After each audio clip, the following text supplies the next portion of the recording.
자, 계속해서 이제 개발 관리론 중에서 마케팅 얘기하고요. 그 다음에 또 하나 이슈 삼을게 될 것이 지금 이제 관리라는 주제 살펴보겠습니다. 그래서 자, 마케팅 대분류라는 주제부터 먼저 살펴드리겠습니다. 그래서 이게 이제 머리 글자 따서 외우셔야 돼요. 그래서 시공고소 이렇게 시공고소라고 하는 걸 외워주셔야 됩니다. 그래서 이 문제가 제가 보기엔 제일 어려운 문제가 시공고소예요. 시공고소. 자, 시장 점유 마케팅은 공급자 중심의 마케팅 전략이다 라고 할 것.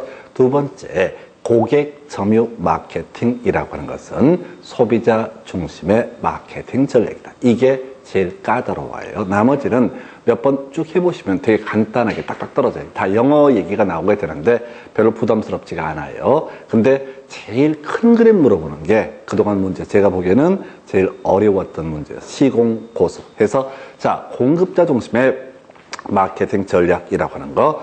이 공급자 중심이라고 하는 것은 고객을 뭐로 본다? 머릿수로 보게 된다라는 식. 이게 공급자 중심의 마케팅 전략은 시장 점유 마케팅. 시장에서 점유하는 비중이 커야 된다라는 머릿수로 보는 개념. 한편 고객 점유 마케팅이라고 하는 것은 손님을 고객왕으로 모시겠다라고 해서 이걸 우리가 소비자 중심의 마케팅 전략이라고 부르게 됩니다. 그래서 자, 지금 이제 시장 점유 마케팅, 공급자 중심의 마케팅 전략을 의미하게 된다. 그래서 좀 이따 자세하게 살펴볼게 SB 전략하고요. 포피 믹스 전략이라고 하는 것으로 구분을 하게 됩니다. 이것도 이제 우리 아까 BTL, BTO처럼 영문 그대로 분석자, 영어 단어를 물어보는 그런 문제가 되게 될 거예요. 이에 비해서 고객 점유 마케팅이라고 하는 거, 자, 소비자 중심의 마케팅 전략이라고 정의를 하게 되는데,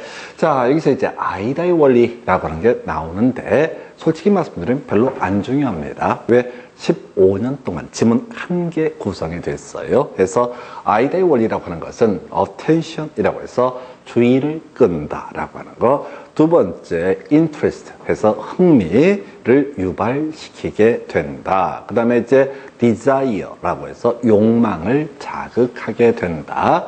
마지막에 action, 지름신이라는 거죠. 지르게 만든다라고 하는 거. 이게 아이다의 원리. 그래서 이건 뭐냐면 우리 대형 마트 등을 가서 보게 되면은 뭐 다른 건 모르겠고, 자, 제 기억에 맞지만 계산대 바로 앞에 있는 게 뭐냐면 면도기라든가, 그러면 건전지, 자, 이런 것들이 있고요. 그 다음에, 제일 가정스러운 게 아이스크림 이런 것들. 뭐야, 애들 데리고 뺑뺑이를 돌리다가 애들이 이제, 뭐죠? 엄마 따라서, 쇼핑 별로 안 좋아합니다, 애들. 근데 이제 어디 애를 버릴 수가 없으니까 데리고 뺑뺑이를 돌리게 되는 건데, 애들이 1시간, 2시간 계속 따라다니게 되면 애들만 싫어하는 게 아니라 저도 싫어합니다. 그래서, 그래, 어쩌다 한 번씩 그 쇼핑하는 데를 따라가면은 죽겠어. 미쳐버리겠어, 그냥. 하기 싫어가지고. 그래서 언제 끝나나.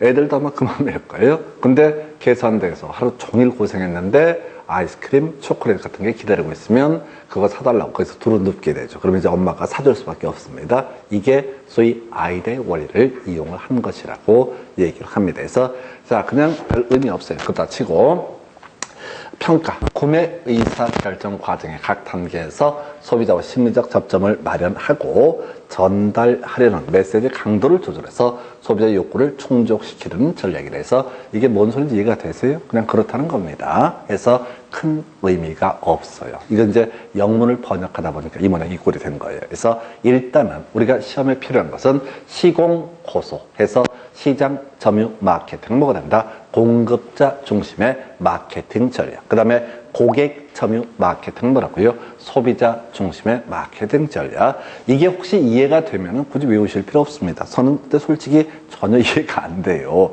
뭔 소리야? 그 말이 그 말이지. 근데 하여튼 시험에 나와. 뭐라고? 시장 점유 마케팅은 소비자 중심의 마케팅 전략이고, 그 다음에 고객 점유 마케팅은 공급자 중심의 마케팅 전략. 두 개를 바꿔치기 해서 출제가 이루어지게 됩니다. 그래서 아주 짜증나는 부분 중에 하나. 그 다음에 이제 관계 마케팅이라고 하는 거. 이거는요, 그 대기업의 브랜드 광고를 생각을 하시면 줬습니다. 대기업의 브랜드 광고. 또 하나의 가족 삼성 해가지고 그게 저는 기억나요. 자, 80년도인가 그 TV 광고 할 때 TV가 79년도 80년도 뭐 대충 그때쯤 나왔을 거예요. 칼라 TV 나오는 시기. 그전은 제가 TV를 본 적이 없기 때문에 79년도가 80년도에 저는 이제 TV를 봤던 기억이 있어요. 그때 기억이 나는 게 뉴스 9시 뉴스인가 그 당시 할 때 꼭 또 하나의 가족 삼성 그게요 한 30년 이렇게 듣게 되면 삼성은 가족 같은 느낌이 들어요. 이재용을 볼 때마다 형 같은 느낌이 들어. 그래서 재용이가 잘 돼야 될 텐데 이런 느낌. 그 다음에 제일 재밌던 게 몇 개가 있었는데 저거 있었다.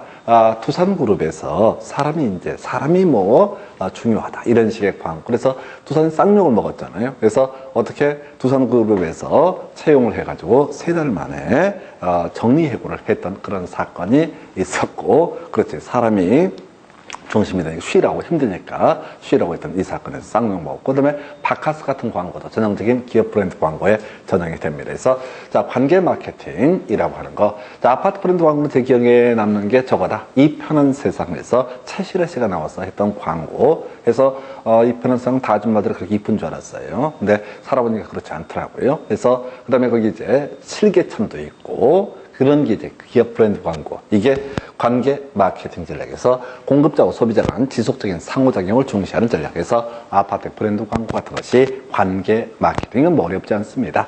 자, 그래서 관계 마케팅 전략에서는 공급자와 소비자의 관계를 일회적이 아닌 지속적인 관계로 유지하려고 한다. 뭐 이런 식의 평가를 해요. 근데 이거는 한두 번 보시면 대강 정확한 뉘앙스는 몰라도 감을 잡을 수 있어요. 그런데 어려운 것은 시공고소라고 하는 거. 시공고소 이게 어렵다고. 시장 점유 마케팅은 뭐가 된다? 공급자 중심의 마케팅 전략이고요. 고객 점유 마케팅은 뭐가 된다? 소비자 중심의 마케팅 전략이다. 이게 제일 까다로운 파트가 되겠습니다. 이제 주된 내용 시장 점유 마케팅을 가지고 설명을 드리도록 하겠습니다. 그냥 SP 전략, 포피 전략 이걸로 끝나는 거예요. 그래서 거의 한 문제 구성하는 주제가 바로 STP 전략 그리고 포피 믹스 전략이라고 하는 거. 해서 이거는요 우리 앞에서 BTL, BTO랑 똑같아요. 자, 먼저 시장 세분화, 세그멘테이션이라는 영어 단어가 될 텐데요. 분할 세분이라는 뜻을 가지고 있습니다. 해서 공급자가 이 물건을 마케팅을 전개를 하고자 할 때 바로 뭐를 시장에 들어가 있는 고객의 특성을 파악해서 그것을 나누는 단계, 이걸 우리가 시장 세분화라고 얘기를 하게 됩니다. 자, 두 번째 타겟팅이라고 해서 그렇게 분할된 시장 중에서 자신이 물건을 팔아먹기 위한 소비자층을 찾아내는 과정, 이걸 타겟팅 전략이라고 부르게 됩니다. 그래서 자신이 목표 시장으로 삼은 시장에 들어가게 되면 다른 경쟁자가 있게 될 겁니다. 다른 경쟁자보다 우위에 위치하기 위한 전략을 포지셔닝, 소위 차별화 전략이라고 부르게 됩니다. 근데 이 포지셔닝이라고 하는 것은 사실은 내용을 검토하다 보면 바로 포피 믹스와 같은 개념이야.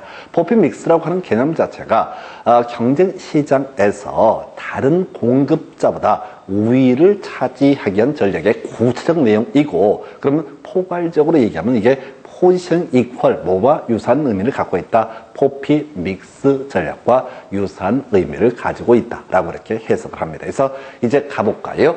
자, 시장 세분화 전략. 부동산 상품의 소비자를 인구, 경제학적 특성에 따라서 세분하고라고 되어 있죠. 예, 여기까지가 뭐가 된다? 시장 세분화 전략이라고 부릅니다.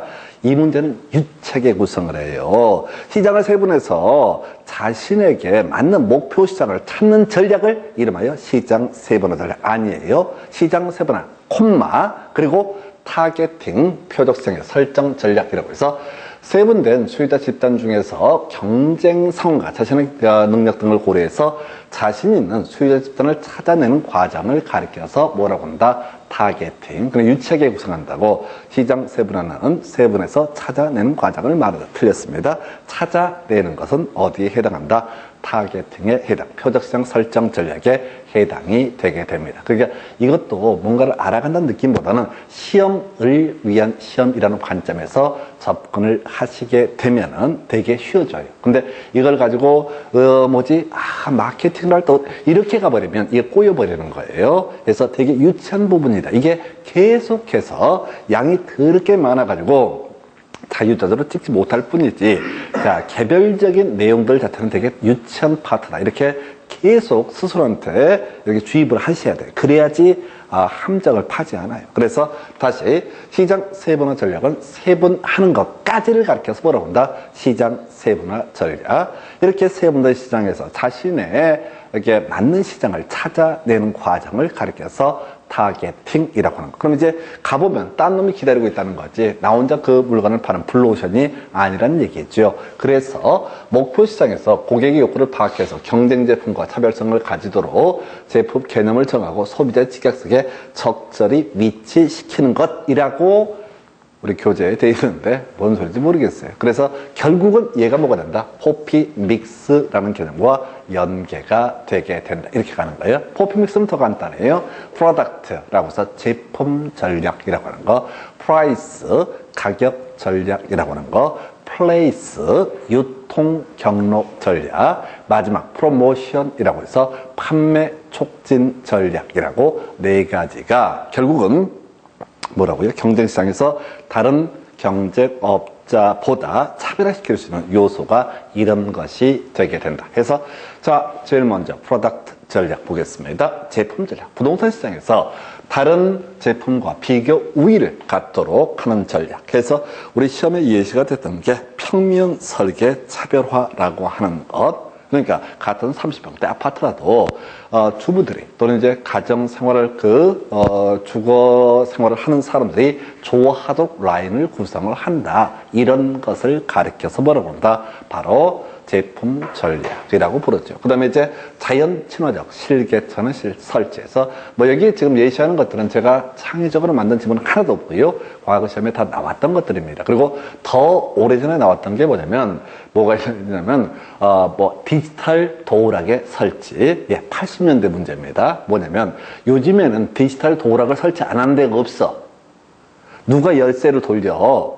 근데 이제 80년대, 85년대, 90년대 그때 학기론 교재에 그런 게 디지털 도어락이 나온다고. 그러면 그 후에 문제 구성하거나 교재 작업을 한 사람들이 지난번에 있던 걸 그대로 베끼는 거예요. 근데 요즘에 15년 사이에는 디지털 도어락은 나오지 않습니다.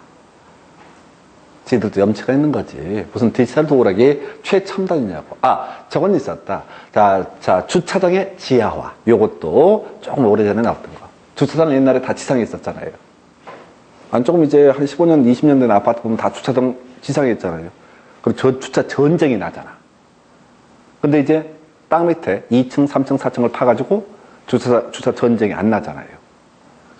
주차장의 지하화. 이런 것들도 바로 제품 전략입니다. 그러니까 이거 어려울 게 하나도 없어, 사실은. 근데 요즘 문제에서 제일 까다로웠던 게 가격 전략이에요. 그 중에 하나가 신축 가격 정책, 요거에 대응하는 개념이 시가 정책. 하나가 고가 정책, 하나가 저가 정책. 요게 지금 5년 사이 2번 나왔어요. 그러면 이제 시가 정책은 별거 없어요. 남들 받는 대로 받는 거. 이게 바로 시가 정책입니다. 근데 신축 가격 정책은 뭐냐면 아파트를 분양을 함에 있어서 위치, 방위, 층 등에 따라서 가격을 달리 매기는 정책. 이게 바로 뭐가 된다? 신축 가격 정책. 요즘에 이게 조금 더 활성화된다고 그래요. 그래서 전에 보면 그런 식이에요. 재건축을 하든 재개발을 하든 그 조합원 추첨하거든요. 그래서 보통 이제 일반 분양분에 대해서는 예를 들어서 30층짜리 아파트다 그러면 1층부터 10층까지를 일반 분양분 넣고 이 11층부터 30층까지를 조합원 분양분 우선 추첨하는 식으로. 근데 사람에 따라 좀 요즘에 달라지긴 하는데 일반적으로 고층 아파트가 좀 가치가 있다고 평가가 됩니다. 이렇게 보는 관점에 틀려. 연세가 좀 있으시거나 이런 분들은 너무 멀리 올라가는 거 싫어하고 적당한 걸 좋아하는데 하여튼 전반적으로. 그런데 이제는 어떻게 한다고요? 고층이 더 인기가 있다고 전제를 하고 21층부터 뭐 30층까지는 좀 더 비싸게, 그 다음에 11층부터 20층까지 좀 더 싸게 상대적으로 뭐 이런 식으로 가격을 매기는 걸 뭐라고 한다? 신축 가격 정책이라고 얘기를 합니다. 그래서 이건 이제 신축 가격 정책과 시가 정책의 정의를 물어봐요. 그 다음에 28회가 나왔던 문제가 고가 정책, 저가 정책. 이건 뭐 단순한 얘기죠. 가격을 높게 책정하는 정책을 고가 정책, 가격을 낮게 책정하는 걸 뭐라고 하나? 저가 정책. 그래서 보면은 구매력이 낮은 경우 이때는 어떻다? 저가 정책을 한다. 근데 28대 문제 구성할 때 구매력이 낮고 빠른 자금 회전을 원할 때는 고가 정책을 추진한다 해서 틀리게 나왔던 점. 그래서 답이 됐던 적이 있습니다. 그러니까 내용을 미처 알고 보면 유치극치예요. 다만 이게 26회 때가 나오고 이게 28회 때가 나오거든요. 나중에 이제 회차를 분석을 해드릴 텐데 결국은 출제위원들이 뭐냐면은 지난번에 시가 정책 냈어? 그럼 나는 이번엔 저가 정책, 고가 정책 이런 걸 내봐야지. 이런 식으로 흐름들이 비슷하게 간다는 얘기죠. 하여튼 가격 정책이라고 하는 거, 이런 개념이 있어. 세 번째, 유통 경로 전략. 이걸 플레이스. 이 아파트를 어디다 내놓고 팔 것이냐라고 하는 거. 이게 유통 경로 전략이 되게 됩니다. 보통 일반적으로 분양 대행사한테 맡깁니다. 근데 우리가 앞으로 공인중개사법이라고 하는 것을 공부하다 보면 개업 공인중개사, 복덕방을 통해서도 팔 수가 있습니다. 그 보면 나오잖아요. 복덕방에 보면은 거기 무슨 아파트 해서 크게 막 붙여놓고 이런 게 뭐냐면 거기서 분양 대행을 한다는 얘기예요. 마진이 좀 더 맞겠다. 물론 이제 건설사 입장에서는 분양이 되면 되는데도 좋은 거고 또 안 되더라도 그 아파트 광고를 할 수 있으니까 중개업소에 맡기겠죠. 이런 게 유통 경로 전략. 직접 분양할 것인가, 분양 대행상을 선정할 것인가, 혹은 중개업소를 통해서 분양을 할 것인가. 마지막 프로모션, 판매 촉진 전략. 보면 이렇게 되어 있죠. 소비자에 대한 경품 제공 또는 기타 판매 촉진 활동. 아파트 모델하우스 방문 교육을 대상으로 경품을 제공한다거나 뭐 양문형 냉장고, 평면 TV를 제공한다. 뭐 이런 것들이 소위 이름하여 뭐가 된다? 바로 판매 촉진 전략입니다. 내용 아무것도 없어요. 이거 뭐 연결하는 문제도 나오거든요. 근데 이건 한두 번만 수업 들어도 대충 다 연결할 수 있어요. 근데 그 중에서 좀 어려웠던 것이 신축 가격 정책이라는 개념. 처음 나왔을 때 당황했고, 그 다음에 고가 정책, 저가 정책은 이 자체는 어렵지 않아요. 근데 학개론의 특징이 뭐냐면, 미리 알려드릴게요. 학개론은 이 망할 놈들이 주어를 제일 뒤에 배치하는 게 출제 기술이에요. 주어를 두 줄 끄트머리에 배치한다고. 좀 이따 이제 관리 얘기를 하게 될 텐데 그런 식의 지문이 뜬다고요. 예를 들어서 주택의 관리에 관한 지문을 구성하면서 경비, 청소, 그 다음에 뭐 임대차, 그리고 한두 개 더 써, 더 길게는 전문 관리업체에 위탁을 하고 나머지 업무는 자신이 직접, 건축주가 직접 관리하는 방식은 혼합관리 방식이다. 이렇게 나와. 근데 이게 두 줄 반이야. 그럼 중간에 콤마 읽어 가다가 놓쳐버려요. 뭔 수가 이렇게 길어. 그래서 제가 부탁을 드리는 게 학개론은요, 거의 대부분의 주어가 제일 마지막에 나와. 그러니까 우리가 일반적으로 문맥을 구성할 때는 혼합관리 방식이란 일부는 전문관리업자에게 위탁을 하고 일부는 직접 관리하는 방식을 말한다. 이게 일반적인 우리 국어 문법이에요. 그런데 제가 아까 이 학개론은 번역문이라고 하는 것 하나 있었고요. 그리고 또 하나가 출제하다 보니까 혼합관리 방식은 이렇게 하면 너무 쉬우니까 이 주어를 제일 뒤에다 길게 써놓고는 혼합 방식이다. 이따위로 구성을 해요. 그리고 국어 문법이 맞지 않아요. 그래서 시험 보실 때 제일 뒤에 단어부터 먼저 체크하시라고. 이건 훈련의 문제입니다.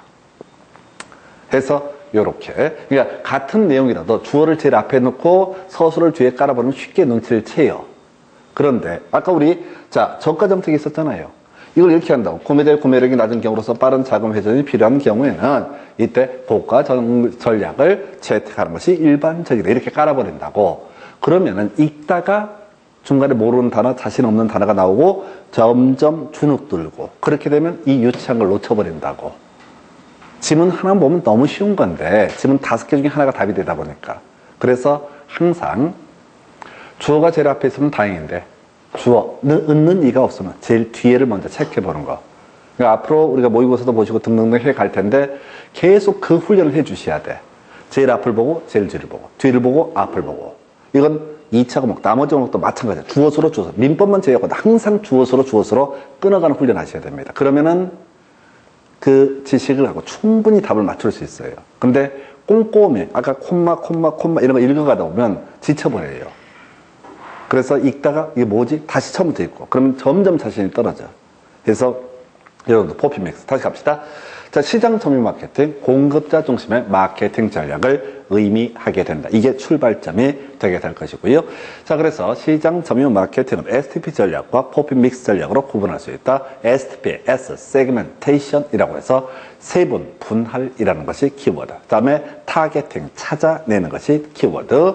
그 포지셔닝은 살제 거의 출제가 안 되고요. 이 포지셔닝, 차별화의 유형으로서 포피 믹스 해서 프로덕트, 제품 전략, 프라이스, 가격 전략이라고 하는 거, 플레이스, 유통 경로 전략, 마지막 프로모션, 판매 촉진 전략 이렇게 구분을 하게 됩니다. 그래서 이게 한 문제짜리예요. 시공고소랑 같이 묶어서 한 문제에서 마케팅이라고 하는 거 개발의 마지막 단계 중에 하나가 되게 됩니다. 그래서 이렇게 보셨고 이제 만들어진 것들 어떻게 관리를 할 것인가 해서 마지막 주제 부동산 관리에 관해서 설명을 드리겠습니다. 자, 관리도요 거의 한 문제가 구성이 됩니다. 다만 20회 때 문제에서는 자 그동안 내지 않았던 비율 임대차라는 특이한 주제가 출제가 됩니다. 나중에 기본서 나오면 그건 확인을 해드리겠고 전통적으로 나왔던 문제, 해도 너무 많이 나오는 문제, 그만 좀 냈으면 하는 문제, 너무 유치해서 좀 그런 문제가 바로 관리의 분류. 먼저 주체에 따른 분류. 자, 통계적으로 거의 얘가 제일 유력하죠. 다만 올해는 자산 관리가 출제 포인트. 23회 때 나왔던 문제하고 30회 때 나왔던 문제가 똑같은 문제입니다. 해서 자산 관리에 관한 항목을 쭉 박스를 쳐서 설명을 하면서 다음은 무엇이냐라고 하는 거. 재산 관리, 시설 관리 이런 거 알면 오히려 골치 아파. 그래서 지금 제가 주체에 따른 분류는 다 3개를 다 골고루 알아야 되고요. 영역에 따른 분류, 자산관리와 시설관리만 아시면 되는 거고 그 다음에 내용에 따른 분류, 기술적 관리만 아시면 됩니다. 법률적 관리라든가 경제적 관리라는 걸 알게 되면 오히려 독이 됩니다. 그래서 먼저 주체에 따른 분류, 쉬운 것부터 체크해 보겠습니다.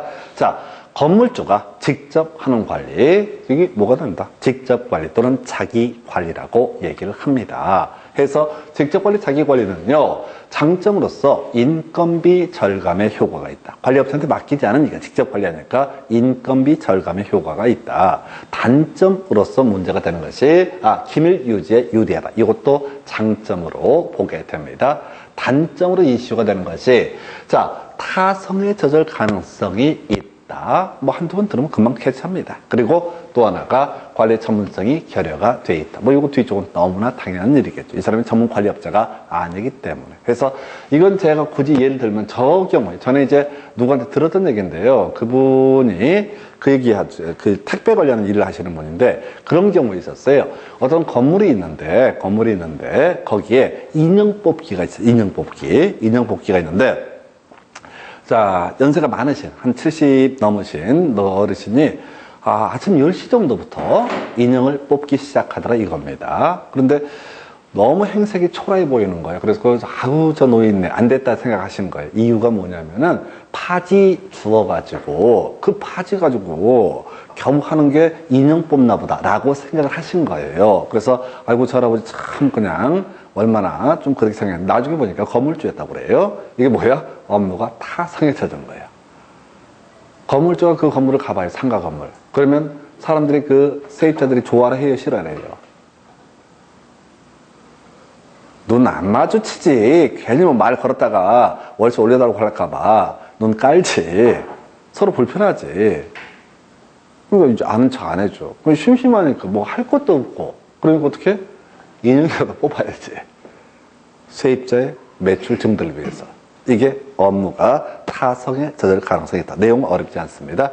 자, 그 다음에 이제 위탁관리 또는 이제 간접관리라는 표현을 쓰게 되는데, 자, 전문가에게 관리를 맡기는 겁니다. 전문은 관리 받을 수 있다. 근데 비용이 높을 때고 상대적으로. 그 다음에 기밀 유지에 불리하다라고 하는 거. 뭐 내용상 어렵지 않습니다. 근데 제일 특이한 게 혼합관리라는 거예요. 그래서 혼합관리의 의미는 그런 거죠. 일부는 건물주가 직접 관리하고 일부는 누구한테? 관리업자한테 맡기는 것을 뭐라고 한다? 혼합관리라고 부르게 됩니다. 그래서 일단 장점을 볼까요? 자, 보니까 강력한 지도력을 확보할 수 있다라고 표시를 합니다. 뭐 그러다 치고요. 그 다음에 위탁관리 편의를 활용할 수 있다. 뭐 이건 어렵지 않으니까 그렇다 치고 얘하고 보면 이상해요. 장점으로서 강력한 지도력을 발휘할 수 있다라고 돼 있는데 단점으로서 책임 소재가 불분명하다. 저는 솔직히 얘기해서 이게 이해가 안 돼. 이게 뭐라는 건지 이해가 안 돼.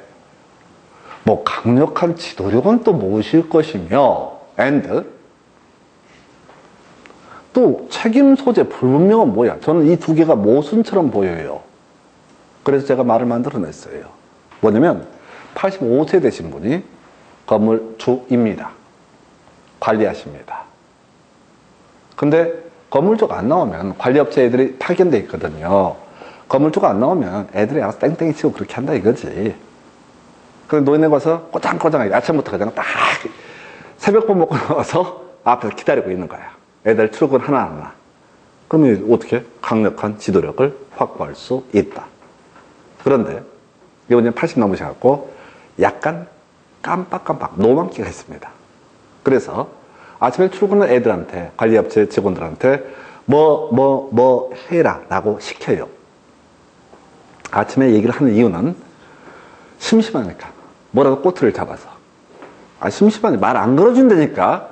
내가 관리업체 직원이라고 쳐봐요. 건물주 있어요. 그럼 될 수 있으면 이렇게 피해서 가야지. 괜히 뭐 눈 마주치면 일 시키고 그럴 테니까. 그런데 이 양반이 시켜놓고 깜빡깜빡하다 보니까 잊어버려. 얘를 뒤지게 해서 가서 보고를 하니까 그거 뭐냐? 라고 나오는 거지. 그럼 이제 그 다음부터 애들이 어떻게? 시켜. 그러면은 안 해. 그리고 어떻게? 세 명이서 공통으로 해요. 사장님 시키신 적 없는데요. 이렇게. 책임 소재 불분명. 먹고 살기 힘듭니다. 말도 안 되는 얘기 지금 하고 있어요. 강력한 지도력 확보할 수 있다. 그런데 단점으로서 책임 소재가 불분명하다. 억지로 제가 만들어내는 개념이에요. 근데 시험에는 이 명제가 출제가 되기 때문에 말도 안 되는 얘기지만 하여튼 이렇게 이 정도가 혼합관리. 그래서 여기서는 주로 출제가 되는 것은 자기관리, 직접관리 얘기하고요. 혼합관리 둘 중에 하나를 보통 답으로 구성을 하게 됩니다. 위탁관리라는 건 특별히 뭐 따져 물을 일이 없거든요. 너무 간단하기 때문에. 자, 그 다음에 이제 자산관리와 재산관리와 시설관리를 구분한다. 이 얘기부터 설명드릴게요. 자, 지금 부동산의 관리라고 하는 것은 영역에 따라 자산관리와 시설관리 등으로 구분한다라고 제가 정리를 했고, 그 다음에 내용에 따라서 기술적 관리, 경제적 관리, 법률적 관리로 구분한다라고 제가 이렇게 정리를 해놨어요. 그런데 이게 이제 말이 안 되는 게 미리 말씀드릴게요. 시설관리하고 기술적 관리는 거의 똑같은 말이에요. 내용을 읽다 보면 그 말이 그 말이야. 이게 왜 이런 이문형 이꼴이 나오는 거냐면 이게 학이다 보니까 발생하는 문제예요. 법이면 딱 틀이 정해져 있잖아요. 근데 학은 뭐야? 학자들이 자기가 보는 관점에 따라 얘기를 하는 거야. 그래서 어떤 학자는 부동산 관리라고 하는 것은 기술적 관리와 법률적 관리와 경제적 관리로 구분한다라고 주장을 해버려. 그리고 다른 학자는 부동산의 관리라고 하는 것은 자산 관리와 재산 관리와 시설 관리로 구분할 수 있다라고 주장을 해버려. 두 개가 일부가 중첩이 되고 등등등 하는데 문제는 시험을 보고 공부를 하는 입장에서는 어떤 이론이 시험에 나올지 알 수가 없잖아요. 그래서 개별적으로 하는 거예요. 자, 일단 이거부터 가볼까요? 자산 관리에서 가장 중요한 키워드는 적극적 관리다. 이에 비해서 시설 관리라고 하는 것은 소극적 관리다. 이렇게 정리합니다. 그래서 자산 관리, 이게 이제 PB라고 그러죠.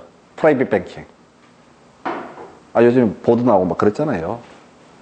살 거냐, 팔 거냐, 투자를 어디다 할 거냐, 또는 건물을 샀다고 했을 때 이걸 리모델링을 할 거냐, 재건축을 할 것이냐, 이런 식의 가장 큰 스케일의 관리를 가리켜서 뭐라고 합니다?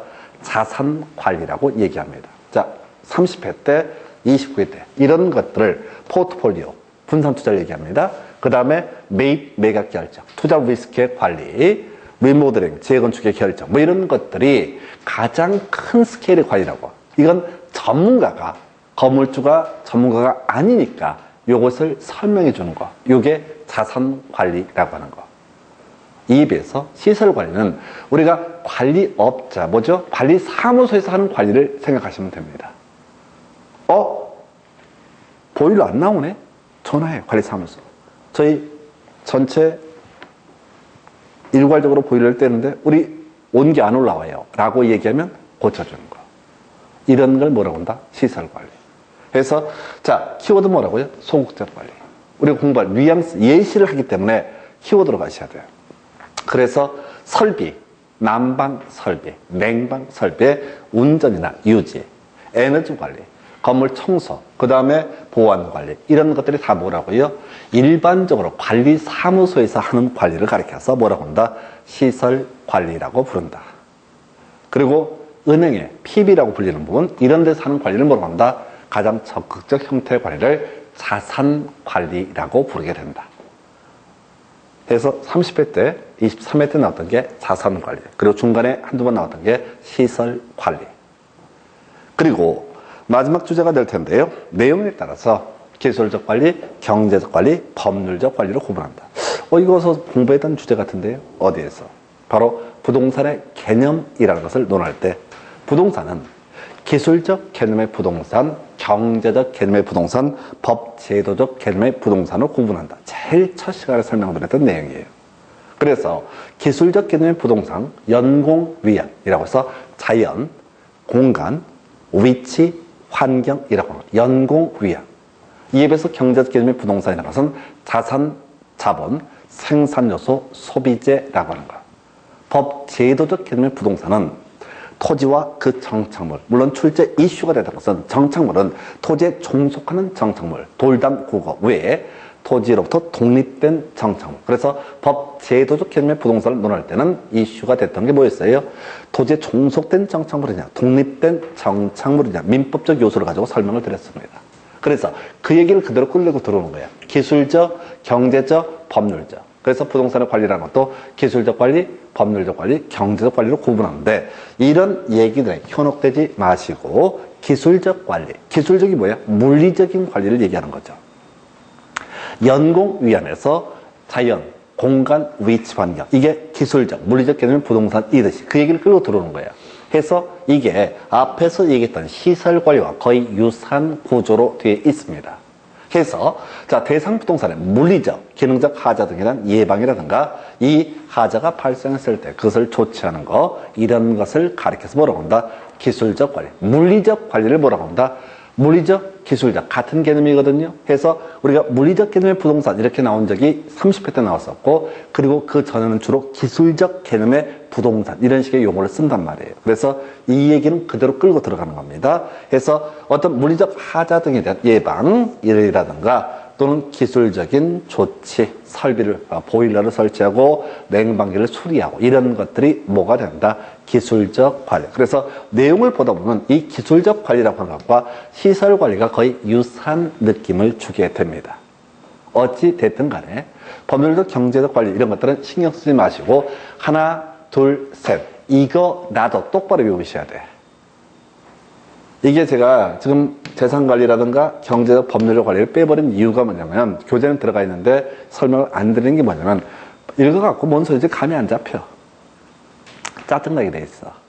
그리고 그걸 몰라도 답을 고를 때는 지장이 없어. 이걸 써놓고 대상 부동산의 물리적 기능적 하자에 대한 예방과 기술적인 조치를 하는 것은 경제적 관리다. 이런 식으로 틀리게 구성했던지. 법률적 관리라는 것은 대상 부동산의 물리적 기능적 하자에 대한 예방 조치 등을 말한다 해서 틀리게 뽑는다. 이건 다 뭐라고요? 기술적 관리라고 하는 거. 이렇게 이제 가시게 되는 거예요. 그래서 지금 이제 부동산 관리에 관한 주제 셋 중에 하나가 보통 구성이 되고요. 그 다음에 이제 특이하게 30회 때는 임대차 얘기가 나오게 되는데 그 나중에 기본서 나오면 설명을 드리게 됐고, 자, 자기 관리. 자, 인건비 절감, 기밀 유지 유리하다. 그러나 업무가 타성에 젖을 가능성이 있다. 혼합 관리 장점, 강력한 지도력을 확보할 수 있다. 그러나 책임 소재가 불분명해질 수가 있다. 이에 대응해서 자산 관리, 가장 적극적 형태 관리, 포트폴리오, 분산 투자 얘기입니다. 그 다음에 재입, 매입, 매각 결정, 이런 것들, 이 바로 자산 관리. 이에 대응해서 바로 소극적 형태 관리를 시설 관리라고 이렇게 얘기합니다. 그래서 이 건물에 입주하신 분들의 요구하는 것에 따라서 자, 수리하고 이런 것을 바로 시설 관리라고 부르게 된다. 한편 내용에 따라서 경제적 법률적 관리는 모르겠고 기술적 관리라고 하는 것, 바로 물리적 기능적 하자에 대한 예방과 기술적인 조치를 취하는 것을 가리켜서 기술적 관리라고 이렇게 봅니다. 그래서 자, 이렇게 해서 지금 이제 개발 관리론 여기까지가 주요네요. 다음 시간에는 이제 정책론부터 이어서 하겠습니다. 자, 수고하셨습니다. 마치겠습니다.